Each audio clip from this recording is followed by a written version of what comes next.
بسم اللہ الرحمن الرحیم الصلاۃ والسلام علیک یا سیدی یا رسول اللہ وعلی آلک و اصحابک یا نور اللہ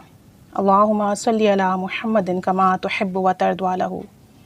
درود شریف کی کتنی زیادہ فضیلت و برکات ہیں، کتنے کمالات ہیں، کتنے زیادہ سیغے ہیں، اور الحمدللہ جو شخص بھی جو سیغہ ورد کر رہا ہے اسے اس کی برکتیں مل رہی ہیں، اور ہر شخص کو اپنے معاملات کے حساب سے اللہ کریم برکت عطا فرما رہا ہے، رحمت عطا فرما رہا ہے، نواز رہا ہے اور نوازتا ہی چلا جا رہا ہے۔ یہ سب درود کا کمال ہے، درود کی برکت ہے۔ ویسے بھی درود شریف سب سے زیادہ ذکر کیے جانے والا عمل ہے، کیونکہ دیکھیں یہ وہ عمل ہے جس کے لیے اللہ نے فرمایا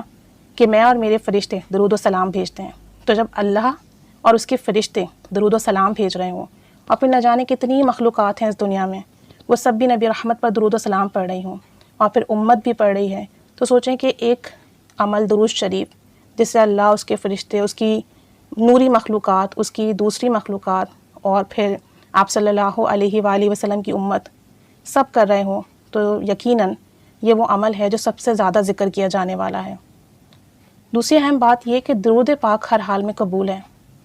ہم باقی اعمال کے لیے شیور نہیں ہیں کہ جو ہم نماز پڑھتے ہیں وہ قبول ہے یا نہیں،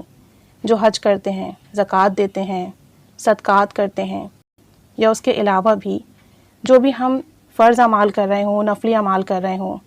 وہ قبول ہیں یا نہیں ہم نہیں جانتے، کہ وہ رد ہو جائیں گے، ہمیں واپس دے دیے جائیں گے۔ لیکن درود شریف نا وہ واحد عمل ہے جس کے بارے میں یقینی بات ہے کہ یہ قبول و مقبول ہے۔ چاہے تو کوئی شخص صرف زبان سے درود شریف پڑھتا ہو، اس کے دل میں درود پاک کی تاثیر نہ اتر رہی ہو، درود شریف پڑھنے والے اس کے اعمال نہیں ہیں، اس کے اخلاقیات نہیں ہیں، اس کا ظاہر و باطن پاکیزہ نہیں ہے، وہ گناہوں میں ڈوبا ہوا ہے، اللہ کی نافرمانیوں میں ڈوبا ہوا ہے، فرائض اعمال کی پابندی نہیں کرتا، لیکن صرف اگر وہ زبان سے بھی کہتا ہے نا اللہم صلی علی محمد وآل محمد، تو اس کا درود بھی قبول ہے، اس پر بھی رحمت برسے گی، اسے بھی اس کا اجر و ثواب اور فیض ملے گا۔ اور ایسے بے شمار واقعات ہیں کہ درود شریف پڑھنے والے سود خور بھی تھے، بے پناہ گناہ کرنے والے تھے، فسق و فجور میں مبتلا تھے، اور جب ان کا موت کا وقت آیا تو ان کو اچھی موت نہ آئی، لیکن درود پاک پڑھنے کی برکت سے اللہ کریم نے رحمت کی نگاہ فرمائی، آپ صلی اللہ علیہ وآلہ وسلم نے شفقت فرمائی، اور خاتمہ ایمان پر بالخیر ہوا۔ جن لوگوں کی مرنے کے بعد شکلیں تبدیل ہو گئی تھیں برے اعمال کی وجہ سے، نبی رحمت صلی اللہ علیہ وآلہ وسلم نے توجہ فرمائی، کیونکہ وہ شخص آپ صلی اللہ علیہ وسلم پر کثرت سے درود شریف پڑھتا تھا، تو آپ صلی اللہ علیہ وسلم نے اس وقت جب اسے اس کے درود کی ضرورت تھی، یعنی کہ موت کے وقت جب چہرہ تبدیل ہو گیا، حالات بدل گئے، تو اس وقت توجہ فرمائی، اور اس کا خاتمہ ایمان پر بالخیر ہوا، چہرہ واپس سے درست ہو گیا۔ ایسے کئی واقعات ہیں جو ہم نے پڑھے ہیں، اور ان تمام واقعات میں ہم نے یہ دیکھا کہ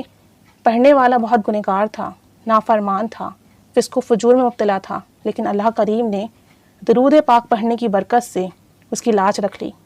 کتنے بے شمار ہم نے واقعات سنے کہ دوزخ کے مستحق ہو گئے، دوزخ کی طرف لے جایا جا رہا ہے، لیکن درود شریف جب نام اعمال میں رکھا گیا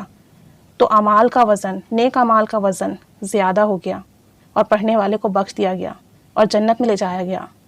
تو یہ سب درود پاک کی برکت اور کمال ہے کہ اگر ہمارا درود شریف صرف اور صرف زبان کا درود ہے، لفظوں سے درود پڑھ رہے ہیں، اس میں یاد نہیں ہے، وہ دل میں نہیں اتر رہا، اس کی تاثیر ہمارے وجود کو نہیں مل رہی، روح کو نہیں مل رہی، دل کو نہیں مل رہی،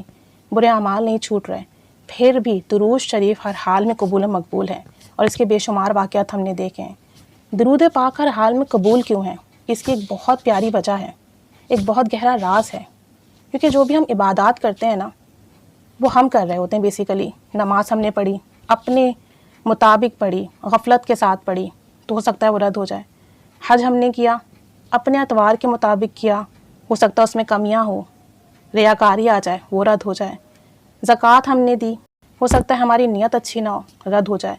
تو جو اعمال ہم کرتے ہیں، نماز، روزہ، زکوٰۃ، دوسرے نیک اعمال، وہ ہم اپنے مطابق کر رہے ہیں،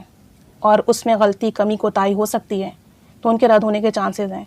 لیکن درود شریف جب آپ پڑھتے ہیں نا، اور آپ کہتے ہیں اللہم صلی علی محمد وآل محمد، یا صلی اللہ علی حبیبہ محمد وآل محمد، یا اللہم صلی علی محمد کما تحب و ترضی عنہ، اگر درود پاک کے الفاظ پر غور کیا جائے تو ان کا مطلب یہ نکلتا ہے کہ اے اللہ رحمت بھیج، اے اللہ درود بھیج محمد صلی اللہ علیہ وآلہ وسلم پر، ان کی آل پر۔ اب یہاں ہم اپنا تو ذکر کر ہی نہیں رہے، ہم یہ کہہ ہی نہیں رہے کہ ہم درود پڑھ رہے ہیں، میں درود پڑھ رہا ہوں، تم درود پڑھ رہے ہو۔ یہاں تو ہم اللہ سے کہہ رہے ہیں کہ اے اللہ رحمت نازل فرما، درود بھیج محمد اور آل محمد صلی اللہ علیہ وآلہ وسلم پر۔ تو اس کام میں، اس عبادت میں، اس ذکر میں کا تو ذکر ہی نہیں ہے، نہ آپ کر رہے ہیں، نہ میں کر رہے ہیں، نہ ہم کر رہے ہیں، بلکہ ہم تو دعا کر رہے ہیں اور اللہ سے ریکویسٹ کر رہے ہیں کہ اے اللہ تو رحمت بھیج محمد صلی اللہ علیہ وآلہ وسلم پر، اے اللہ برکت نازل فرما، اے اللہ درود بھیج۔ تو یہ کام تو رب عز و جل کر رہا ہے، تو جس میں ہمارا کوئی دخل ہی نہیں ہے، ہم کہہ ہی نہیں رہے کہ ہم کر رہے ہیں، وہ اللہ کی طرف ہم منسوب کر رہے ہیں کہ اللہ تو رحمت بھیج۔ تو جو کام رب کر رہا وہ رد کیسے ہو سکتا ہے؟ جس کام کو آپ نے رب کی طرف نسبت دے دی وہ رد کیسے ہو سکتا ہے؟ تو رد ہونے کا سوال اس وقت ہوتا ہے جس میں ہم شامل ہو جائیں، کیونکہ ہماری غفلت ہے، کوتاہیاں ہیں، گناہ ہیں، نیتیں اچھی نہیں ہیں۔ جس میں شامل ہو جائے اس کے رد ہونے کا چانسز ہیں، لیکن جس میں آپ ہیں ہی نہیں، جس میں اللہ ہے اور اللہ کے حبیب صلی اللہ علیہ وآلہ وسلم ہے، وہ عمل رد نہیں ہو سکتا۔ تو اسی وجہ سے کوئی شخص صرف زبان سے بھی درود پڑھتا ہے نا، اللہم صلی علی محمد وعلی محمد، کہ اے اللہ درود بھیج محمد صلی اللہ علیہ وسلم پر اور ان کی آل پر، تو پھر یہ رد کیسے ہو سکتا ہے؟ تو یہ درود پاک کا وہ راز ہے، یہ درود پاک کی وہ خاص بات ہے جس کی وجہ سے کہا جاتا ہے کہ درود شریف کسی بھی حال میں رد نہیں ہوتا، یہ ہر حال میں قبول ہے، چاہے تو پڑھنے والا جیسا ہی کیوں نہ ہو، اور پڑھنے والے نے چاہے جتنی ہی غفلت سے کیوں نہ پڑھا ہو، کیونکہ اس نے رب کی طرف منسوب کر دی ایک چیز، تو رب اس کو قبول و مقبول کرنے والا ہے۔ تو یہ درود پاک کی سب سے پیاری بات ہے، سب سے پیاری خوبی ہے، اس لیے کہتے ہیں کہ درود شریف پڑھیے کہ یار حال میں قبول و مقبول ہے۔ تو پڑھیے پھر درود شریف،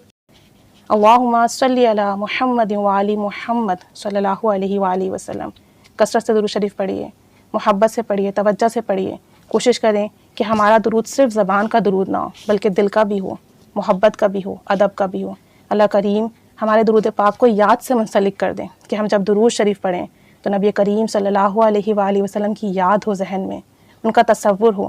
ان کے احسانات کا ہمارے ذہن میں خیال ہو